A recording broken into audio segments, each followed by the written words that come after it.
iyi mwumva ni radiyo ijwi rya Amerika ivugira i Washington DC mu Kirundi no mu Kinyarwanda. Muri kumwe na Jeffrey Mutagoma. Ni umwanya w'amakuru duhera kuyo hirya no hino ku isi twateguriwe na Aloys Bigirimana.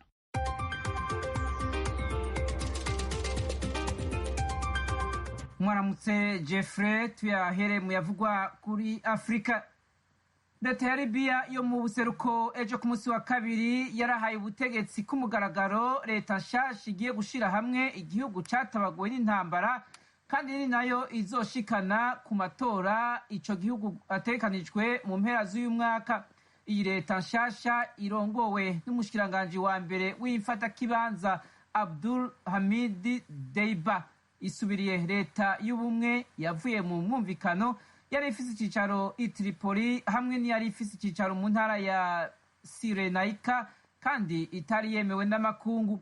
Inyuma y'itangazwa ry'iyo leta ejo ku munsi wa kabiri, Perezida Emmanuel Macron yaciye avuga ko Ubufaransa bugiye kongera kugurura ambasade yabwo ku murwa mukuru wa Libya mu ndwiza. Iyo ambasade yari isanzwe yugawe kuva mu kwezi kw'indwi umwaka w'2014.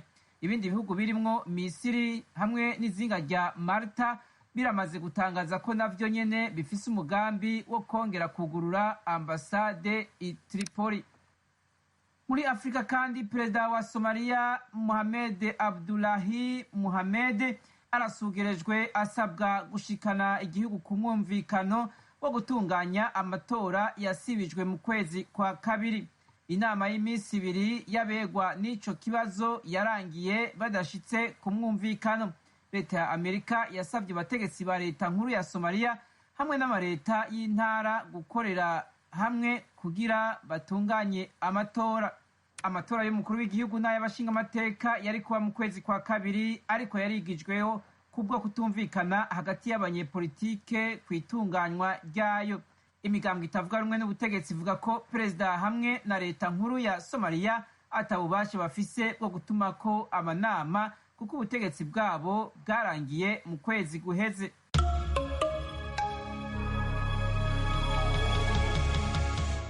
Muyavugwa mu makungu, igisasu ca bombe caturikiye mu ntara ya Baluchistan iri mu manuko bushira uburengero bwa Pakistan ejo kuwa kabiri cahitanye abantu bashika kuri 4 hamwe n'abandi 13 bakomeretse. Igipolisi cavuze ko ico gisasu cari canyegejwe mu pikipiki yari hanze hafi y'ibiro vya gisirikare mu gisagara ca Chamane. Nta numwe yiyitiriye ico gitero. Abakozi bajejwe gutabara hamwe n'igipolisi bavuze ko cakomerekeje cyane abasivile. Ubufaransa, Ubudagi hamwe n'ibindi bihugu vya Buraya byaratumye ko abaserukira Ubushinwa mu bihugu vyabo ejo ku munsi wa kabiri biyamiriza ibihano Ubushinwa bwafatiye abanyagihugu bavyo. Ni mu gihe Ubushinwa n'Uburaya batavuga rumwe inyuma yaho bagirije Ubushinwa guhungabanya agateka k'inkehwa z'abayisilamu bo mu bwoko bw'aba Uighur. Uwo mwuka mubi wa kidiplomasiya wadutse inyuma yaho ubumwe bwa Buraya, Ubwongereza na Canada ku munsi wa mbere bashiriye ku rutonde rwirabura 4 mu bahoze ari abategetsi mu ntara y'Ubushinwa ya Xinjiang. Ubushinwa bwaciye bufatira ibihano abanyaburaya 10 barimwo abashinga amateka 5 bo mu nama nshinga amateka y'ubumwe bwa Buraya, bubabuza kutazohonyoza ikirenge mu Bushinwa. Raporo yasohowe n'ishiramwe mpuzamakungu ryita ku bifungurwa n'uburimyi FAO hamwe n'ishami rya ONU ryita ku bifungurwa PAM iragabisha ko abantu barenga miliyoni 174 ku isi bahanzwe n'inzara ishobora no kubahitana mu gihe amakungu atohaguruka ngo abafashe. Iyo raporo ivuga ko abari hejuru mu babangamiwe bari mu bice 10 vyatohojwe ku isi. Ibihugu biza imbere y'ibindi ni Yemen, Sudani y'umanuko n'uburaruko bwa Nigeria. Umuyobozi wa FAO i Geneve, Dominique Bourgeon, avuga ko bimwe mu byateye iyo nzara birimo intambara hamwe n'ubundi bwoko bw'ubwicanyi, hatibagiwe n'ikiza ca COVID-19.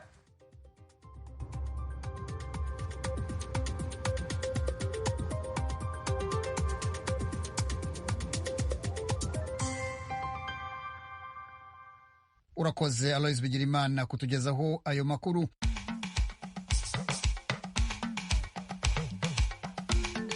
mukomeje kumva ijwi rya Amerika kuri FM 104.3 na FM 88.3 mu Rwanda, naho mu Burundi ni ku mirongo migufi kuri metero 25, 31 na metero 41.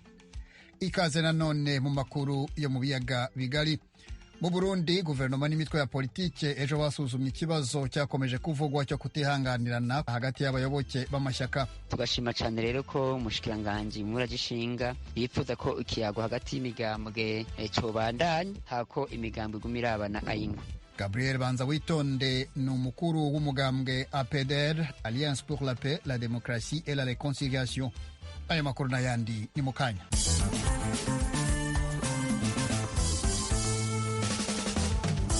Amakuru yacu tuyaheri mu Rwanda, aho Christophe Kayumba uherutse gushinga ishyaka rya politike kuri wa kabiri yitabye urwego rw'igihugu rushinzwe ubugenzacyaha RIB, araregwa gushaka gufata umukobwa yigishaga ku ngufu. Umuvugizi wa RIB Thierry Murangira yabisobanurira mugenzi wacu Veniste Nshimiyimana.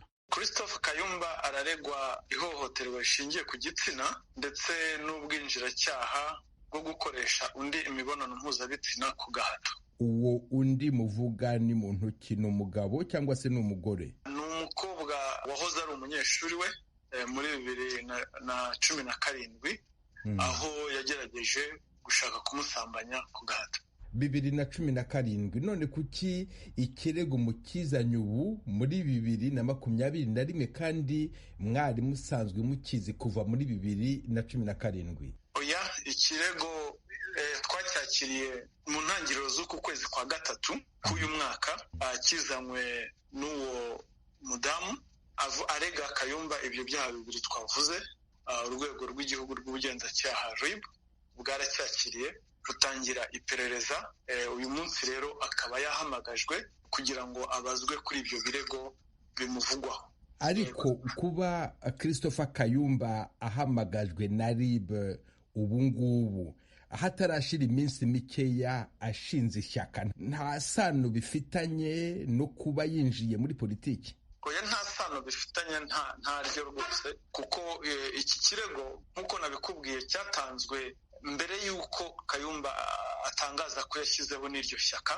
Venuste, nubwo ikirego nabwo cyaba cyaranatanzwe nyuma yo gutangaza ko yashinze iryo shyaka, RIB nk'urwego rw'ubugenzacyaha rwigenga rushinzwe iperereza ntabwo byari kutubuza gukurikirana icyo cyaha, kuko RIB ikurikirana ibyaha byose ititaye kuri stati y'uregwa uwo yaba ari we wese, yakwishingikiriza political party cyangwa ishyaka yababarizwamo cyangwa se umwuga we uwo ari wo wose. Bipfa kuba hari ibimenyetso bigaragaza ko umuntu hari aho ahuriye n'icyo cyaha, ibimenyetso ntashidikanywaho bigaragaza ko umuntu yaba yarakoze icyaha.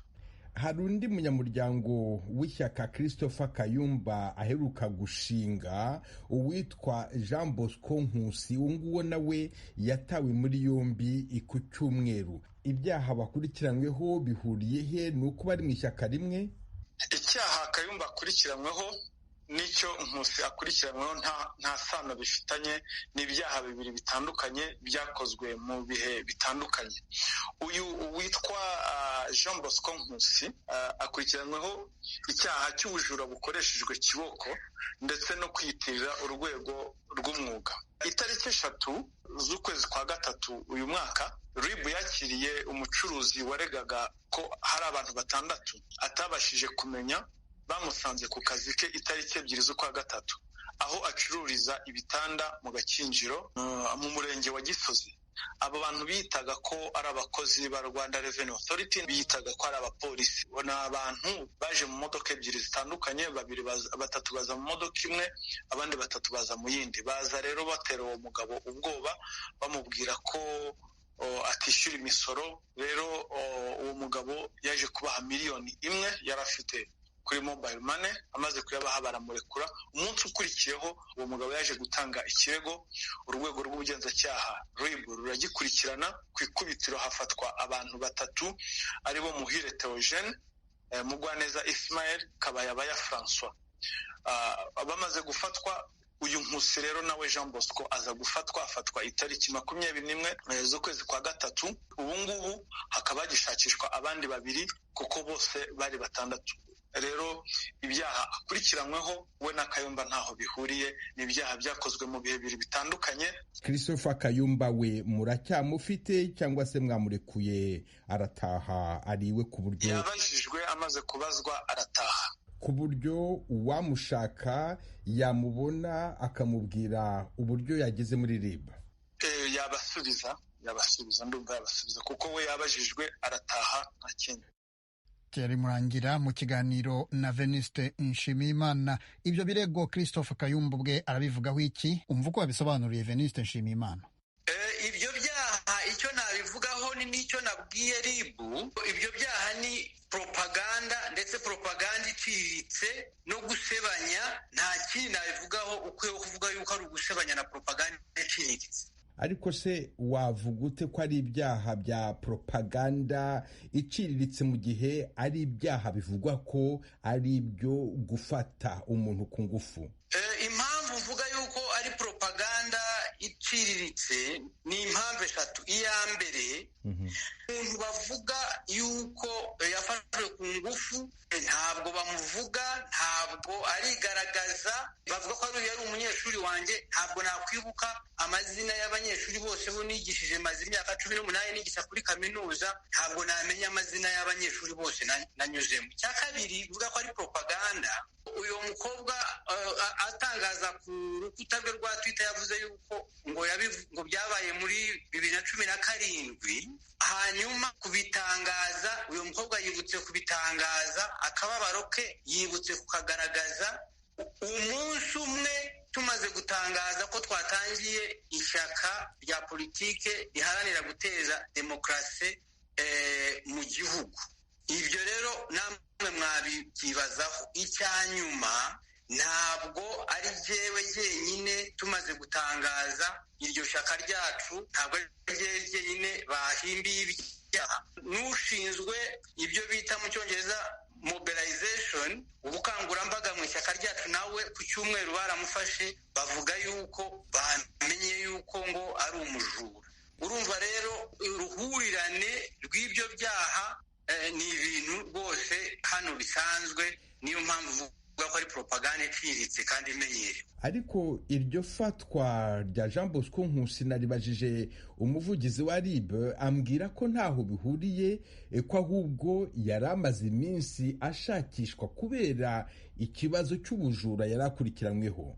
Umuvugizi wa RIB nk'uko abavugizi b'ibigo byose babaho, nta impamvu bamuhemba, ntabwo bamuhemba kuvugira abandi, avuga ibyo ikigo cyamubwiye kuvuga. Ntabwo rero yari kukubwira yuko batamaze iminsi bamushaka hanyuma se ngo bari baramuburiye. Yari yaragiye mu bihugu by'amahanga. Tuvuge noneho ku bibazo wabarijwe muri RIB. Mu kanya wambwiraga ko ukorega utamuzi.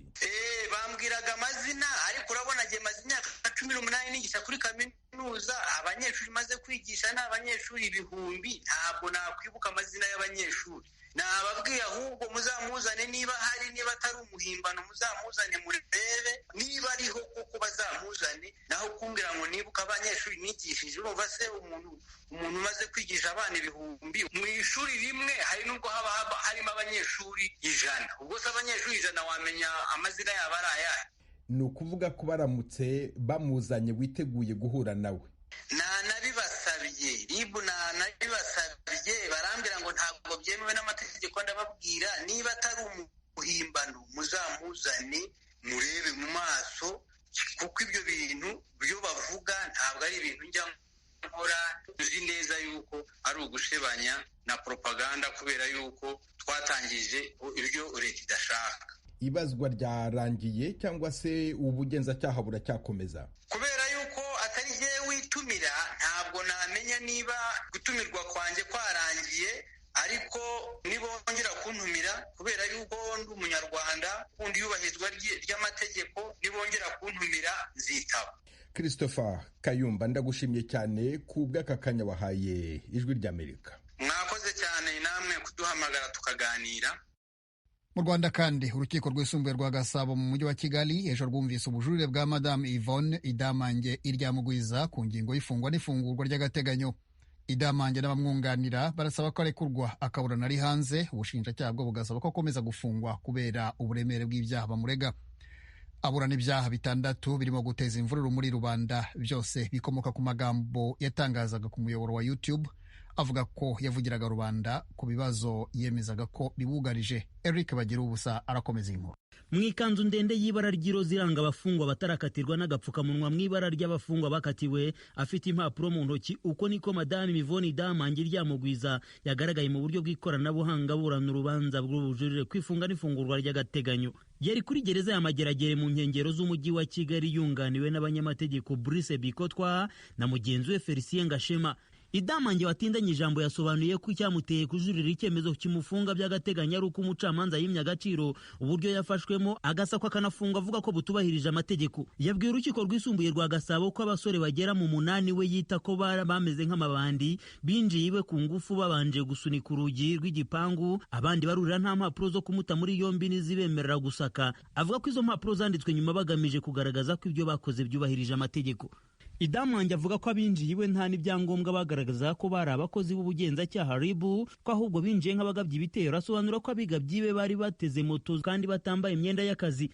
Yahakanye aratsemba ko nta mukozi wa RIB yakomerekeje, avuga ko yaba yarakomerekeye mu bikorwa byo kurira igipangu cye. Akavuga ko babimuhimbiye bagaragaza ko ari umuntu w'indakore kurwanya leta. Yabwiye urukiko ko bamuteye ari nabo bamushinja, batangiye kumusaka saa 2 z'ijoro basoza hagati ya saa 8 na saa 9 z'ijoro. Muri rusange ibyaha byose Idamange aregwa arabihakana ahereye ku cyaha cyo gutesha agaciro ibimenyetso bya jenoside. Akavuga ko ababimushinja bishoboka ko batazi jenoside icyo ari cyo. Avuga ko amagambo yagiye avuga kuri jenoside yumviswe n'abanasobanurwa nabi. Urukiko rwamusabye ibisobanuro we yemera. Idamange yasubije ko yaragamije kugaragaza akababara abacikacumu bafite igihe cyose imibiri y'abazize jenoside yaba ikiri mu nzibutso. Akavuga ko yasabaga ko abo bashyingurwa bakaruhuka bakajya basura imva zabo.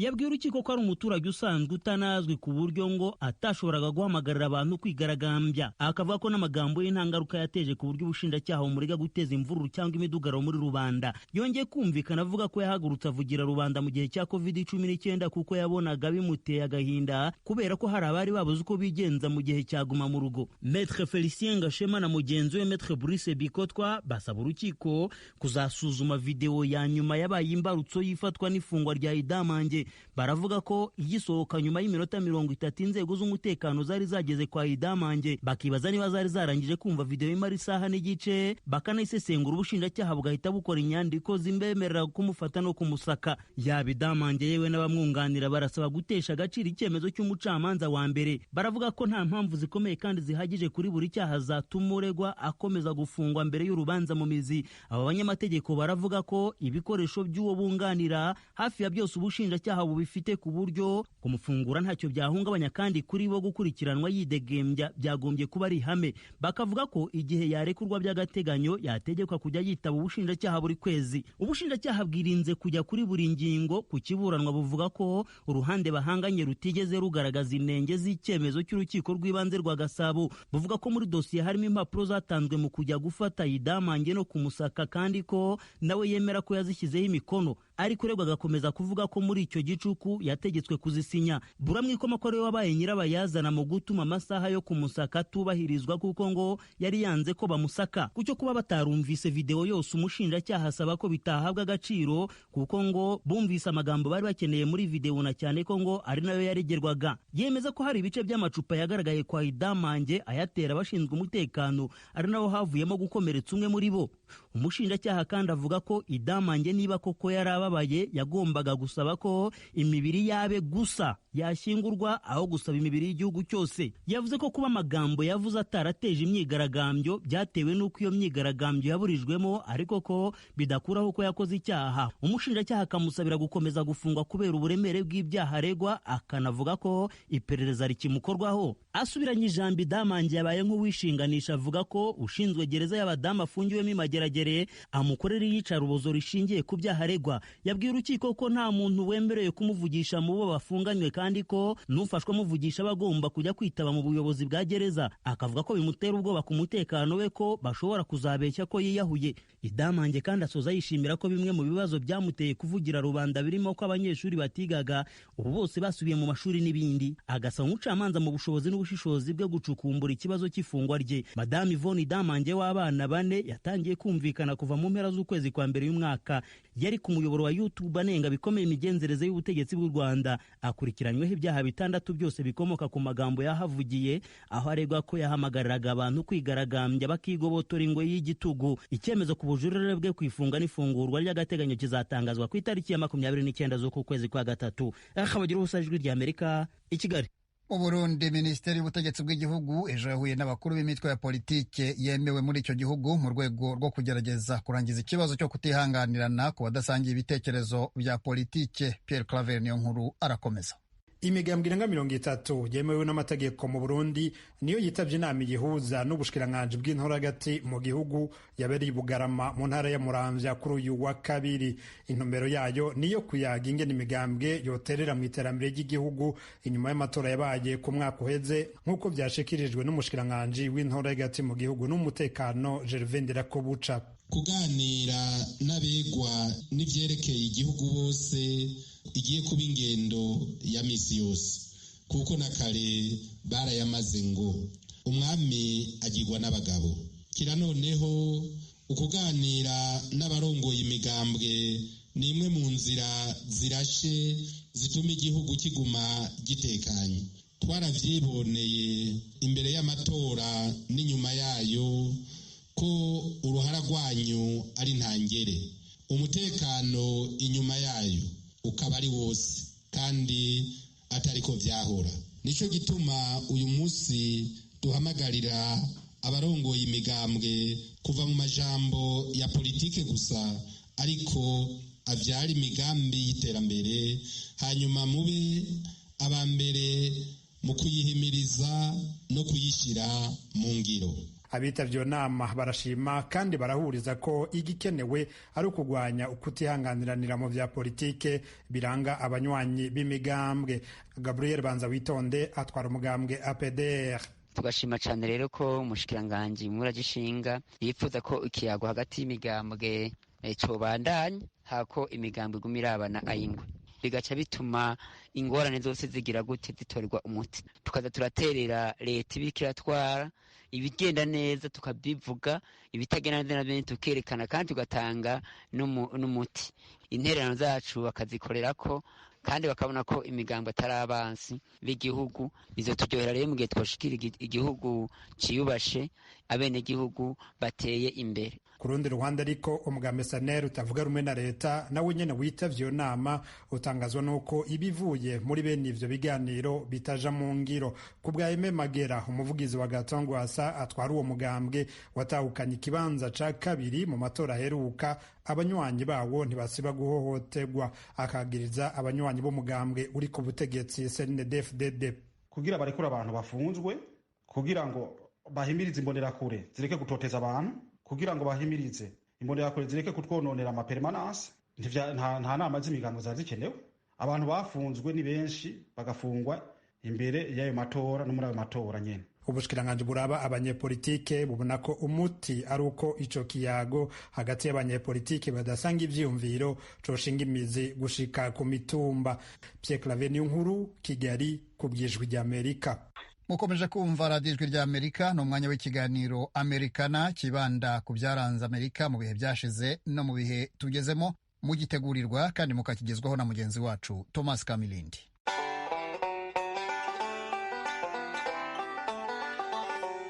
Mwaramutse neza. Washington DC, umurwa mukuru wa Leta Zunze Ubumwe za Amerika, nayo irashaka kuba leta kimwe n'izindi zose 50 zigize igihugu. Kuba satari leta cyangwa se iramutse ibaye leta bisobanuye iki? Nibyo tuganiraho muri make cyane. Ikaze mu kiganiro Amerikana.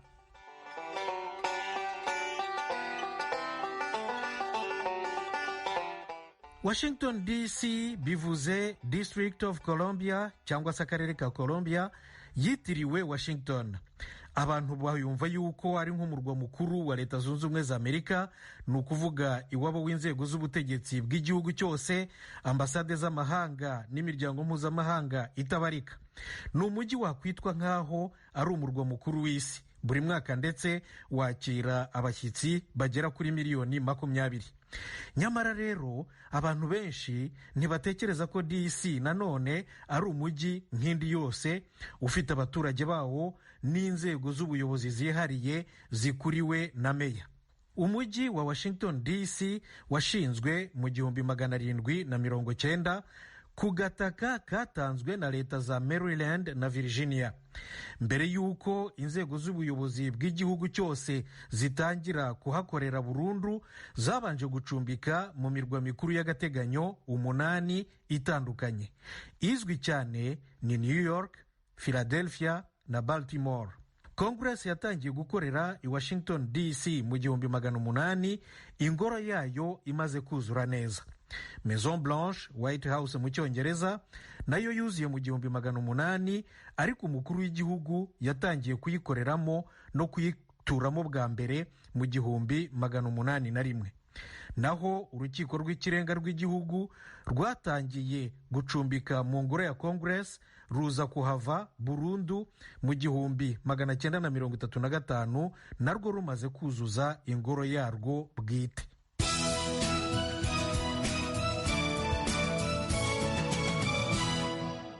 Ijwi rya Amerika. Umurwa mukuru wa Leta Zunze Ubumwe za Amerika washyizweho n'itegeko nshinga. Mu ngingo yaryo ya mbere rivuga ko ugomba kuba district igengwa n'inteko ishinga amategeko Congress. Ntiryemerera abaturage bawo gutora ababahagararira muri Congress. Ariko bafite indorerezi mu mutwe w'abadepite zidafite uburenganzira bwo gutora amategeko, ni ukuvuga ko badafite ububasha nk'ubw'abandi badepite. Nta ndorerezi abaturage ba Washington bafite muri Sena. Ntibabyishimiye. Niyo mpamvu bahora baharanira basaba kuba leta nabo kimwe n'izindi zose 50. Bityo Congress yatoye bwa mbere mu 1977 umushinga w'ivugurura ry'itegeko nshinga, ariko ntiwigeze ubona amajwi ya 3/4 bya leta zigize igihugu kugira ngo winjire mu itegeko nshinga nk'uko nyiri iri tegeko nshinga ribiteganya. Mu mwaka w'ibihumbi 2000 inkiko zateye utwatsi ibirego by'abantu benshi bashakaga ko abaturage ba Washington District ya Columbia bahabwa uburenganzira nk'ubw'izindi za leta zose bwo gutora intumwa zabo muri Congress. Mu bihumbi 2004 nabwo niko byagenze. Mu mwaka ushize umutwe w'abadepite wa Congress wemeje umushinga w'itegeko ushyira District ya Columbia mu rwego rw'izindi leta zigize igihugu, ariko Sena yarawanze, bityo ntiwatambuka. Abashaka ko Washington District ya Columbia iba leta ya 51 y'igihugu bashyira imbere ko ituwe n'abaturage barenga 700,000. Ni ukuvuga ko ari benshi kurusha aba leta ya Wyoming ituwe n'abantu 581,100 na Vermont ituwe n'abantu 631,600.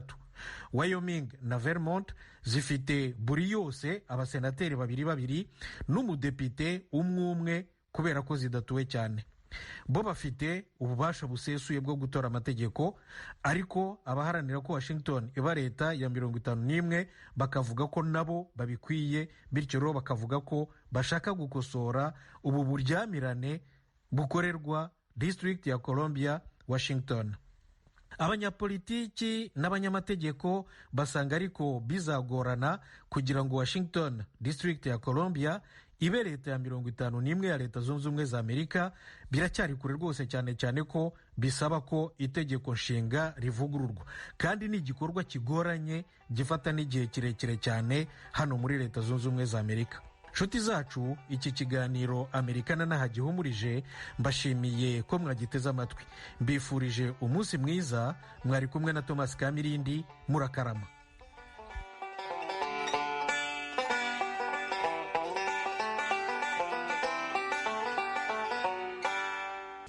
inshuti mwabanye natwe muri aya makuru, aha niho dusoreje ayo muri aka kanya. Turabashimira mwe mwese mwakurikiye ibiganiro by'Ijwi rya Amerika. Fasil Gabeho niwe wegeranije aya makuru, yari ahagarariwe na Frederic Nkundikije. Kuri mikoro mwari kumwe na Jeffrey Mutagoma. Amahoro n'amahirwe kuri mwese.